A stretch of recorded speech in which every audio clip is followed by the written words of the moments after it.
Sir എപ്പോഴാണ് ഈ ഇങ്ങോട്ട് വരാനും ഈ ഒരു ലെവലിലേക്ക് എത്താനും കൂടെ ഒരു യാത്രയുണ്ടല്ലോ, ഒരു പക്ഷേ അതിൻ്റെ പുറകിൽ ഒരുപാട് കഷ്ടതകളുടെയും അതല്ലെങ്കിൽ ഒരുപാട് ത്യാഗങ്ങളുടെയും കഥകളുണ്ടാവും. എല്ലാം നമ്മുടെ പ്രേക്ഷകർക്ക് അറിയാൻ താല്പര്യമുണ്ട്. ഓരോ മലയാളിയുടെ വിജയത്തിൽ അവൻ്റെ ഉള്ളുകൊണ്ട് അവൻ സന്തോഷിക്കുന്നുണ്ടാവും. അപ്പോൾ അതുകൊണ്ട് തന്നെ അവർക്ക് വേണ്ടി സാറ് എങ്ങനെയാണ് ഇവിടെ എത്തപ്പെട്ടത്, പ്രേക്ഷകർക്ക് വേണ്ടി ഒന്ന് വിശദീകരിക്കാം സാർ. പറയുകയാണെങ്കിൽ 1978-79 ബാംഗ്ലൂർ എത്തി. 79. ഓക്കെ. സാറിൻ്റെ നാട് എറണാകുളം ജില്ല, മൂവാറ്റുപുഴ അടുത്ത് വാഴക്കുളം കണ്ടൂർക്കാട് എന്ന് പറയുന്ന സ്ഥലത്താണ് വീട്. പൈനാപ്പിൾ കൃഷി അതിൻ്റെ ഒരു സ്ഥലത്താണ് വീട്. കപ്പിയാർമലയിൽ നിന്നാണ് വീട്ടുപേര്. ഞങ്ങൾ ശരിക്കും പറഞ്ഞാൽ കൃഷിക്കാരാണ്, ഞങ്ങൾ ബിസിനസ്സുകാരല്ല. പിന്നെ കൃഷിക്കാര് സംബന്ധിച്ച് മണ്ണിനോട് ഇതൊക്കെ ഇപ്പോഴത്തെ ഈ അറിയാൻ നാട്ടിലേക്കുള്ള ബുദ്ധിമുട്ടാണ് കൃഷിക്കാരും. ഇപ്പോൾ വളരെ കൃഷിയൊന്നും പ്രതീക്ഷയ്ക്ക് വക നൽകാത്തതുകൊണ്ട് സാർ ഇതെല്ലാം വളരെ മുൻകൂട്ടി വളരെ നേരത്തെ തന്നെ കണ്ട് 79 ഇവിടെ വന്നു. ആ വരവും അതിനോടനുബന്ധിച്ചുള്ള സാറിൻ്റെ വിജയഗാഥയിലേക്കുള്ള യാത്ര നമുക്കൊന്ന് പങ്കുവെക്കാം സാർ. എങ്ങനെയായിരുന്നു ആ വരവ്? വന്നു ഫാദറിൻ്റെ ജ്യേഷ്ഠൻ്റെ മോൻ ബാംഗ്ലൂരിലൂടെ ഉണ്ട്. അദ്ദേഹം വഴി ചാൻസ് വന്നു. ഫാദറിൻ്റെ സിസ്റ്ററുണ്ട് ബാംഗ്ലൂർ. അവരൊക്കെ ഇവിടെ ജോലിക്കാരും ഗവൺമെൻറ് സർവീസിലൊക്കെ ജോലിയുള്ളവരാണ്. അവരാണ് നമ്മളെ ഇങ്ങോട്ട് കൊണ്ടുവന്നത്. സാറ് ഇവിടെ വരുമ്പോൾ എത്ര വയസ്സുണ്ട് സാറിന്? എനിക്ക് 17-18 വയസ്സ്. വളരെ കൊച്ചുനാളിലെത്തി വന്നിട്ട് സാർ പിന്നീട് ഇവിടെ വന്ന ആദ്യം എന്തായിരുന്നു സാർ? ഏറ്റവും ആദ്യം വന്ന് ഞാനിവിടെ ഒരു സെമിനാറിലിവിടെ ജസ്റ്റ് വന്ന് അവിടെ ഇൻസ്റ്റിറ്റ്യൂട്ട് ഉണ്ട്. ഇവിടെ തന്നെ ഫാമിലി ഫ്രണ്ട് ഒരു കസിൻ്റെ ഇൻസ്റ്റിറ്റ്യൂട്ട് സുപ്പീരിയർ അവിടെ പോയി അവിടെ സ്റ്റീൽ ഫാബ്രിക്കേഷൻ ജോലിക്ക് അവിടെ വന്ന് ജസ്റ്റ് ട്രെയിനിങ് ആയിട്ട് 1 ഇയർ ചെയ്തു. അതിനുശേഷം പിന്നെ ഓട്ടോമൊബൈൽ ഫീൽഡിൽ പോയി. ഓട്ടോമൊബൈൽ ഫീൽഡിൽ മെക്കാനിക്കൽ ഇതെല്ലാം പോയി പഠിച്ചു. ചെറുപ്പം മുതലേ വാഹനത്തോട് വളരെ താല്പര്യമായിരുന്നു. സ്കൂൾ വിദ്യാഭ്യാസം കഴിഞ്ഞതിന് ശേഷം ഈ വാഹനത്തിന് അന്ന് മുതൽ ചെറുപ്പം മുതലേ വാഹനത്തിനോട് വാഹനത്തോടുള്ള താല്പര്യമാണ് സാറിനെ ഇന്ന് ഈ നിലയിൽ എത്തിച്ചതും ഇപ്പോഴും സാറിനെ നയിക്കുന്നതും ആ ഒരു താല്പര്യം തന്നെ ആയിരിക്കും. ചെറുപ്പം മുതൽ വാഹനത്തിന് വളരെ താല്പര്യമുണ്ട്. ചെറുപ്പം മുതൽ വണ്ടി ഓടിക്കാനും അതല്ലേ ഇങ്ങനെ ബിസിനസ്. പിന്നെ റിലേറ്റീവ്സ് 1-2 പേരുടെ ബിസിനസ്സിന് ഞാൻ കേരളത്തിൽ ഡിസ്ട്രിബ്യൂഷനായിട്ട് ഈ ഹിന്ദുസ്ഥാൻ ലിവറിൽ വർക്ക് ചെയ്യുന്നുണ്ട്. അവരുടെ കൂടെ ഡിസ്ട്രിബ്യൂഷനായിട്ട് ഇടുക്കി മേഖലയിലെ ബാംഗ്ലൂർ വന്നതിന് ശേഷം അത് കേരളത്തിൽ വെച്ചു.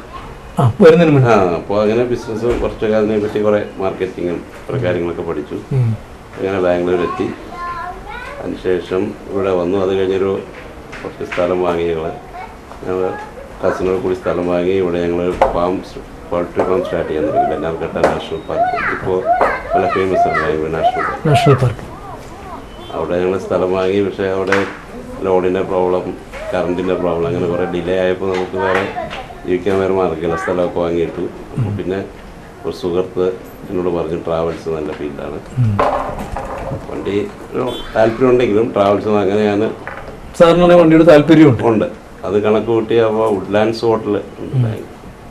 അപ്പോൾ അവിടെ ചെറിയ ജോലി കിട്ടുകയും അവിടെ ട്രാവൽസ് അവർ സഹകരിച്ച് സ്റ്റാർട്ട് ചെയ്യുകയാണ്. ഒരു 3-4 വർഷക്കാലം അവിടെ നിന്ന് വാഹനം വാങ്ങി.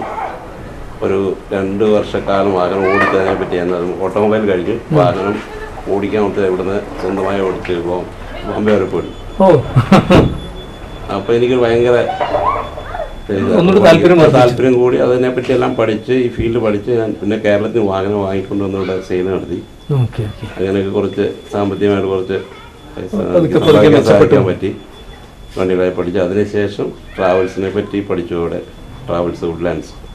സാറ് വരുന്ന ആ ഒരു കാലഘട്ടത്തിൽ 79 ആ കാലഘട്ടത്തിൽ ഇന്ന് കാണുന്ന ബാംഗ്ലൂരല്ല. ഇന്ന് കാണുന്ന ബാംഗ്ലൂർ അന്ന് കാണുന്ന ബാംഗ്ലൂരിനേക്കാൾ ഒരുപാട് ഇങ്ങോട്ട് വളർന്നു.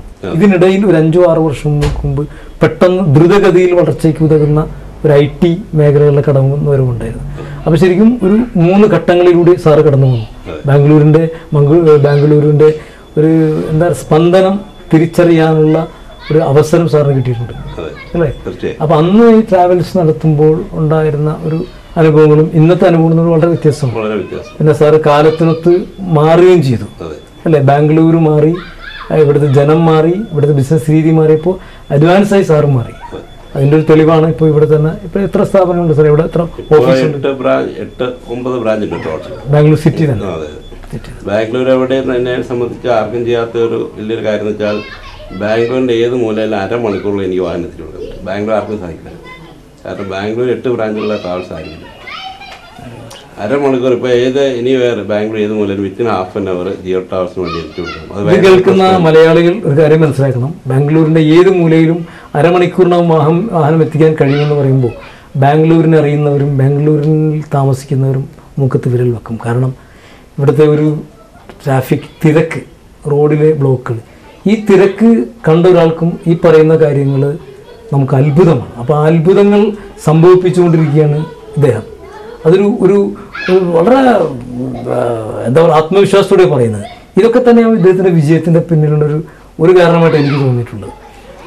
അങ്ങനെ സാർ ഈ ട്രാവൽസ് ഇപ്പോൾ കാണുന്ന ഈ അവസ്ഥയിലേക്കുള്ള ട്രാവൽസ് എന്ന് പറയുന്ന പരിപാടി തുടങ്ങിയത് എത്ര വർഷമായിട്ടുണ്ടാവും? 24 വർഷമായി. 24 വർഷമായി. ചെറുതായിട്ട് ഒരു വാഹനത്തെ തുടങ്ങിയത്. ഓക്കെ. ഒരു വാഹനം നേരെ തുടങ്ങി, 1ആയി 2ആയി പല ആയിട്ട്. ആദ്യം പഴയ വാഹനത്തിലാണ് തുടങ്ങി. ഈ വാഹനമൊന്നും വാങ്ങാൻ സാമ്പത്തിക സ്ഥിതി ഉണ്ടായില്ല. പിന്നെ അത് വാങ്ങി അതിൽ ബിസിനസ് ചെയ്ത് 4-5 വാഹനമായി. അതിനുശേഷം പുതിയ വാഹനങ്ങൾ വാങ്ങി. അതിനുശേഷം പിന്നെ സഹോദരങ്ങളെല്ലാവരും എൻ്റെ കൂടെ കൂടി. അവരൊക്കെ പല ബിസിനസ് അവർ എൻ്റെ കൂടെ കൂടി വീണ്ടും അവരുടെ ബിസിനസ് നിർത്തിയിട്ട് എൻ്റെ ഇത് കണ്ട് ഞാൻ സഹകരിച്ച് അവരോട് പറഞ്ഞു, അവരോട് കൂടി നമുക്ക് നേടാമെന്ന് സാധിച്ചു. എനിക്ക് ഇവിടെ സ്റ്റാഫിനെ കൊണ്ട് പ്രോബ്ലം ഉണ്ടായിരുന്നു. അപ്പോൾ നമ്മൾ ഒന്നിച്ച് നിന്നാൽ നല്ലൊരു ഫീൽഡാണെന്ന് അവരെ മനസ്സിലായി. പക്ഷെ അവരാദ്യമൊക്കെ പറഞ്ഞു അത്ര സഹകരിച്ചില്ല, ഒരു വിശ്വാസക്കുറവുണ്ടായിരുന്നു. വാഹനം എന്ന് പറഞ്ഞാൽ അത്ര ഒരു സൗകര്യമായിട്ട് കാര്യം നമ്മളെ സംബന്ധിച്ച് ബിസിനസ്സിലെ നല്ല. അപ്പൊ ശരിക്കും നല്ല ധൈര്യം സഹോദരങ്ങളുടെ വളരെ സപ്പോർട്ട് ഉണ്ടായിരുന്നു അവരുടെ, അല്ലേ? അങ്ങോട്ടും അവരിങ്ങോട്ടും നിന്നതിന്റെ ഒരു നേട്ടം എന്തായാലും ജീവിതത്തിലുണ്ട്. സഹോദരങ്ങളാണ് കൊണ്ടുവന്നത്. അങ്ങനെ ഇവിടെ വന്ന് ചോദിച്ചോട്ടെ സാറേ, ഈ ഇവിടെ സാറ് 79 വരുമ്പോൾ അന്ന് എങ്ങനെയായിരുന്നു ഈ കന്നഡിയർ, അതായത് നമ്മുടെ ബാംഗ്ലൂരുകാരുടെ സഹകരണം എന്ന് പറയുമ്പോൾ നമ്മളിപ്പോൾ ഹോട്ടലിൽ ജോലി ചെയ്യുന്ന ഇന്നിപ്പോൾ പറഞ്ഞാൽ ഞാൻ നിന്ന സ്ഥലമൊക്കെ നമ്മുടെ സഹോദരങ്ങൾക്ക് നല്ലൊരു സപ്പോർട്ടുള്ളൂ. നമുക്കാരും ഒരു പ്രോബ്ലം ഉണ്ടാക്കിയിട്ടുമില്ല, ഒന്നുമില്ല. അവർക്ക് ഇപ്പോൾ ഒരു മലയാളി എന്ന നിലയ്ക്ക് നമ്മളോട് കാണിക്കുന്ന ഒരു കോപ്പറേഷൻ ഉണ്ടല്ലോ, അത് എത്രമാത്രം അത് എന്തായിരുന്നു? അതിന് പ്രതികൂലമായിട്ടുള്ള സംഭവങ്ങളൊന്നും ഉണ്ടായിട്ടില്ല. നമ്മൾ നമ്മളുടെ ജോലി നോക്കുക, നമ്മൾ കറക്റ്റ്, നമ്മൾ ആർക്കും ഒരു ശല്യം ചെയ്യാൻ പോകുന്നില്ല. നമ്മൾ അവരെ കാണുമ്പോൾ വിഷ് ചെയ്യും, അവർ നമ്മളെ വിഷ് ചെയ്യും. നമ്മൾ സ്നേഹിക്കുന്നു, അവർ നമ്മളെ സ്നേഹിക്കുന്നു. എത്ര വാഹനങ്ങൾ സാറിന് സ്വന്തമായിട്ടുണ്ട്? സാറിന് ട്രാവൽസിലോടുന്നുണ്ട്? ട്രാവൽസിലെല്ലാം ഒരു 250-260 വണ്ടി കാണും. എൻ്റെ സ്വന്തമായിട്ടല്ല, ബന്ധപ്പെടുത്തി കൊടുക്കുന്നുണ്ട്. എൻ്റെ ഒരു 60-65 വാഹനങ്ങൾ ഉണ്ട്. ഓക്കെ.